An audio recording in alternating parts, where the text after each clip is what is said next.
There are stories that are not just stories. They are maps of territories of human suffering that should never exist. The story of Jenny Haynes is one of them. It is not merely a testimony of extreme abuse. It is a journey to the very limits of what the human mind can endure and of what it can create in order not to disappear.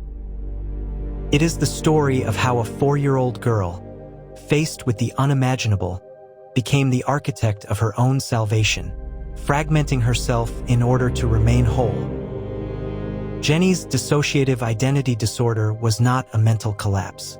It was a masterpiece of psychological engineering executed by a child.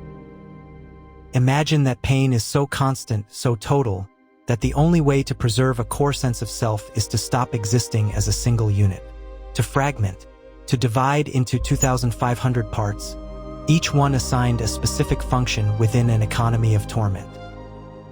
This was not madness. It was the most logical, brilliant, and desperate act a child's mind could conceive when confronted with the impossible. At 4 years old, the world is what surrounds you. For Jenny, the world was her father. And that world was abuse, pain, and systematic terror. There was no outside. There was no normality against which to compare her experience. Her entire universe was designed as a machine that produced suffering. How can you long for freedom if you have never known the absence of chains? Pain was not an isolated event. It was the air she breathed. It was reality itself. Each of Jenny's identities was created with a precise purpose. They were not symptoms. They were survival functions. Symphony was 4 years old. Her task was not to play. It was to sing lullabies during the abuse. While the body was being violated, Symphony sang so that consciousness could be somewhere else. Music became an elevator, a way to escape the basement of pain. Innocence transformed into refuge. Judas was 11 years old. He was created for one single mission, to receive physical pain. A fragment whose destiny was to absorb the blows so the others would not feel them. The silent martyr of the body. Little Ricky carried a different burden. His pain was not physical. It was moral. He decided which part would step forward, and he hated himself for it.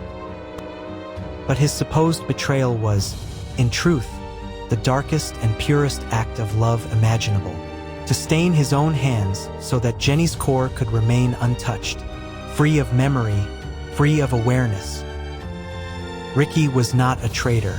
He was an administrative martyr. He carried the guilt of choosing so that Jenny would never have to carry the memory.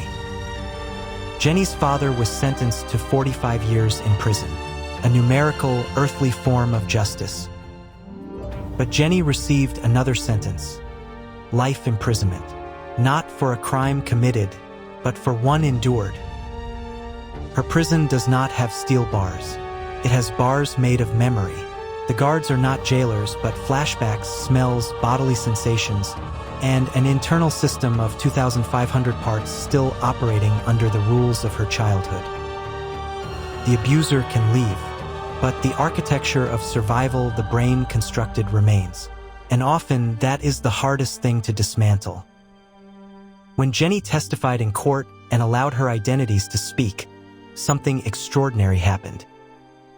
For the first time, that internal army of 2,500 fragments, created to disperse pain, united around a new purpose, justice. No longer to endure abuse, but to name it, to point to it, to demand accountability. A single testimony spoken through many voices, a truth born from chaos that could no longer be ignored. Jenny's story is extreme, but it is also a mirror. It forces us to ask a difficult question. What parts of yourself did you have to create in order to survive? Maybe they were not 2,500 identities, but did you create a tireless caretaker because no one took care of you? A permanently cheerful self because sadness was not safe? A brutal inner judge because mistakes were never allowed? The deepest message in Jenny's story is not only about trauma. It is about the radical innocence present in every survival strategy. The voice that says, "You, at your core, were always innocent. You never deserved the pain. You are not broken. You are here." And sometimes, after everything, being here at all is the most monumental act of courage possible. Listening to Jenny is not just hearing her story. It is learning to hear the silences of those around us, the battles that are never named, the defense mechanisms we call personality, the pain we normalize just to keep breathing. This story is not meant to evoke pity. It is meant to expand our understanding of human resilience. It is an invitation to compassion, toward others, and toward the fragmented selves we all carry within. A compassion born not from sorrow, but from respect. Because if a child could build an army of 2,500 parts to protect a single spark of life, then perhaps all of us carry far more strength inside than we have ever been taught to believe.